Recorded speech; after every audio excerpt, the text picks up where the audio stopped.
ఇచ్చే లోన్స్ 10 కోట్ల నుంచి 20 కోట్లకి ఎక్కడ ఇస్తున్నారండి? స్టార్టప్స్ ఎక్కడ గుర్తించారు?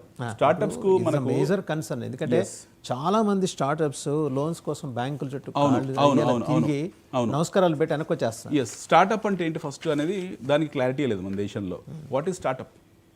స్టార్టప్ అన్నదానికి డెఫినేషన్ ఏమైనా ఉందా? స్టార్టప్ అనేదానికి ఏమైనా క్యాప్ ఏమైనా పెట్టారా? స్టార్టప్ అనే వాళ్ళకి ఏమైనా రాయితీలు ఇచ్చారా? వాటికి ఏమైనా లోన్లు ఇస్తున్నారా? స్టార్టప్ అంటే నేను డబ్బులు తీసుకొని వెళ్ళి స్టార్టప్ చేయడమా, లేకపోతే నాకు ఏమైనా పెట్టుబడి పెట్టడమా అనేది ఇంకా క్లారిటీ లేదు మనకు. స్టార్టప్ కంపెనీస్ బాగా మారుతున్నాం. ఇప్పుడు ప్రపంచం మొత్తంలో హైయెస్ట్ స్టార్టప్ కంపెనీస్ ఉన్న దేశం ఇజ్రాయెల్, టెల్ అవీవ్. ఇప్పుడు ఆల్మోస్ట్ చాలా మీకు ప్రపంచం మొత్తంలో కూడా 70% స్టార్టప్ కంపెనీస్ ఉన్న దేశం టెల్ అవీవ్. ఆ మోడల్ మనం ఏమైనా కాపీ కొట్టామా? ఎందుకంటే మన ద్వైపాక్షిక సంబంధాలు నెతన్యాహుతో చాలా అద్భుతంగా ఉన్నాయి. అక్కడ నుంచి మనం ఏమన్నా నాలెడ్జ్ గెయిన్ చేసామా? ఇప్పుడు ఆల్మోస్ట్ వాళ్ళు అక్కడ మీకు వాళ్ళ జనాభా 80 లక్షలు 90 లక్షలు, but the highest PhDs are from ఆ ప్రాంతం నుంచి, ఇజ్రాయెల్ నుంచే ఉన్నారు. వాళ్ళది ఏమైనా మనం నేర్చుకున్నామా? వాళ్ళు ఎందుకు అంత హైయెస్ట్ పిహెచ్డీస్ని వాళ్ళు ప్రొడ్యూస్ చేయగలిగారు? వాళ్ళ స్టార్టప్స్ ఎందుకు అంత అద్భుతంగా రాణిస్తున్నాయి? వాళ్ళు ఎందుకు అంత పురోగతి చెందారు అనేది మనం ఏమైనా కాపీ కొట్టాము. స్టార్టప్స్ గురించి మాట్లాడడం బాగానే ఉంది, మళ్ళీ దాని లేయరింగ్ ఎలా చేస్తాము, దాని ఫినిషింగ్ ఎలా చేస్తాం అనేది మనకి ఇంకా క్లారిటీ రాలేదు. ఇప్పుడు నాకు స్టార్టప్ కంపెనీ పెట్టాలంటుంది, మీకు స్టార్టప్ కంపెనీ పెట్టాలంటుంది. అందరం స్టార్టప్ గురించే మాట్లాడుతాం. మీరు చదువుకుని ఇంజనీరింగ్ కూడా స్టార్టప్ గురించే మాట్లాడతాడు. వాడికి ఏదైనా విండో ఉందా? ఇప్పుడు నాకు ఐడియా వచ్చింది, టీ హబ్ ఉంది హైదరాబాద్లో. I have an idea, I wanted to go and talk to somebody. అక్కడ కూర్చుంటాను, వెళ్ళి సార్ నాకు ఒక ఐడియా ఉందండి, నేను క్యాటరింగ్, ఫుడ్ బిజినెస్ క్యాటరింగ్ చేయాలనుకుంటున్నాను, నాకు హెల్ప్ చేస్తారంటే చెప్పేవాళ్ళు నిజంగా ఎవరు లేరు మనకు.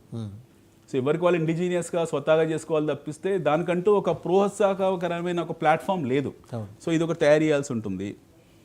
ఇప్పుడు ఇంకోటి రాశారు మీరు, మనం ఇందాక మాట్లాడాము యూపీఐ క్రెడిట్ కార్డులు, ఇవన్నీ ఓకే, ఇవన్నీ పార్ట్ ఆఫ్ సిస్టమ్, ఇవన్నీ ఎప్పుడు జరగాలి. రెండోదండి, ఇంకొక మాట అన్నారు, ఎగుమతులు చేసే ఎంఎస్ఎంఈలకి 20 కోట్ల వరకు రుణాలు.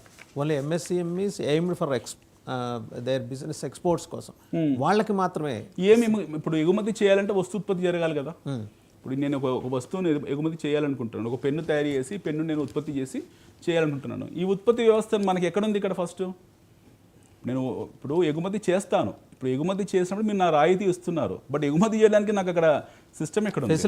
ఫెసిలిటీ ఎక్కడ ఉంది? రెండోది దాని తాలూకు ఎస్సీజెడ్లు ఎక్కడ ఉన్నాయి, మనకు ఎకనామిక్ జోన్స్ ఎక్కడ ఉన్నాయి, దాని తాలూకు ఫండింగ్ ఎక్కడ ఉంది, అసలు ఎన్ని దేశంలో ఎన్ని ఎస్ఎంఈలు సఫర్ అవుతున్నాయి అనే విషయం ప్రభుత్వానికి, రాష్ట్ర ప్రభుత్వాలకు కానీ కేంద్ర ప్రభుత్వానికి కానీ ఎప్పుడు సీరియస్ తీసుకున్నారు? ఎంఎస్ఎంఈలను వాళ్ళు ఇస్తున్నారు, రుణాలు రాయితీలు అన్నీ ఇస్తున్నారు, లోన్ వేవర్ కూడా ఇస్తారు, వాళ్ళకు వసూలు కూడా అంత గట్టిగా ఏం చేయరు, అన్నీ ఉన్నాయి. కాకపోతే ఏంటంటే ఒక ఐడియాని మనం ఇంప్లిమెంట్ చేసినప్పుడు ఆ ఇంప్లిమెంటేషన్ ఎగ్జిక్యూటివ్ ప్రాసెస్లో ఉన్న ఆ బ్యాక్లాగ్స్ని ఫిల్ చేసే పద్ధతి ప్రక్రియ మనకు లేదు, ఆ ఇంటెలిజెన్షే లేదు. సో దానికి సంబంధించిన యాక్చువల్లీ ఒక ప్రాసెసింగ్ యూనిట్ లాంటివి పెట్టాల్సింది, అది దాని గురించి మాట్లాడలేదు. తర్వాత బీహార్ గురించి మాట్లాడదాం ఒకసారి. ఐఐటి పాట్నా విస్తరణకు నిర్ణయం, విద్యారంగంలో వినియోగం అనే కాన్సెప్ట్లో తీసుకొచ్చి మాట్లాడుతున్నారు. బీహార్ మీద ఎందుకంటే అంత ఫోకస్ సడన్గా? బహుశా బీహార్ చాలా బ్యాక్వర్డ్ అని ఫోకస్ చేసి ఉంటారు. ఎలక్షన్ పర్స్పెక్టివ్ అని ఒకటి మనం అనుకున్నాం, కానీ బీహార్ కూడా చాలా వెనుకబడ్డది. బట్ యాక్చువల్లీ బీహార్ ఎందుకు వెనుకబడ్డది? బీహార్ ఏం వెనుకబడ్డ ప్రాంతం ఏం కాదు. బీహార్లో హైయెస్ట్ సివిల్ సర్వెంట్స్ని, హైయెస్ట్ గ్రూప్ 1 ఆఫీసర్ని ప్రొడ్యూస్ చేస్తున్న రాష్ట్రం బీహార్. ఆల్మోస్ట్ మన 2 తెలుగు స్టేట్స్ చూడండి, ఒక 25 to 30% they are from Bihar. Bihar IAS and IPS. Yes. So మనకు బీహార్ నుంచి వచ్చిన సివిల్ సర్వెంట్స్ చాలా మంది ఉన్నారు. ఇప్పుడు బీహార్ మీద అంత ఫోకస్ చేస్తున్నారంటే ఉత్తర భారతదేశంలో లేదా బీహార్ కింద ఛత్తీస్గఢ్ ఉంది, బీహార్ ఉంది, పక్కన ఉత్తరాంచల్ ఉంది, ఈ రాష్ట్రాల మీద వాళ్ళ ప్రభావం చూపించడానికి, ఒక పట్టు సాధించడానికి ఈ చర్య తీసుకుంటున్నారేమో. అది క్యాస్కేడింగ్ ఎఫెక్ట్ ఎలా అవుతుందో మనకు తెలియదు. బట్ బీహార్ మీద మటుకు కొంచెం ప్రేమ వెలగబోసారు. తెలంగాణ గురించి, ఆంధ్ర గురించి ఏం ప్రస్తావన అయితే ఏమీ లేదు. న్యాచురల్గా ఆవిడ మాట్లాడారు. తెలంగాణ గురించి మాట్లాడలేదు. కనీసం ఆంధ్ర కొత్త రాష్ట్రం ఏర్పడింది కాబట్టి ఆంధ్ర గురించి ఏమైనా ప్రకటించారంటే ఆంధ్ర గురించి కూడా ప్రకటించారు. అంటే ఆవిడ మనకి ఐవాష్ కోసం దేశం అంటే మట్టి కాదు, దేశం అంటే మట్టి, గురజాడ గారి అది వినిపించారు.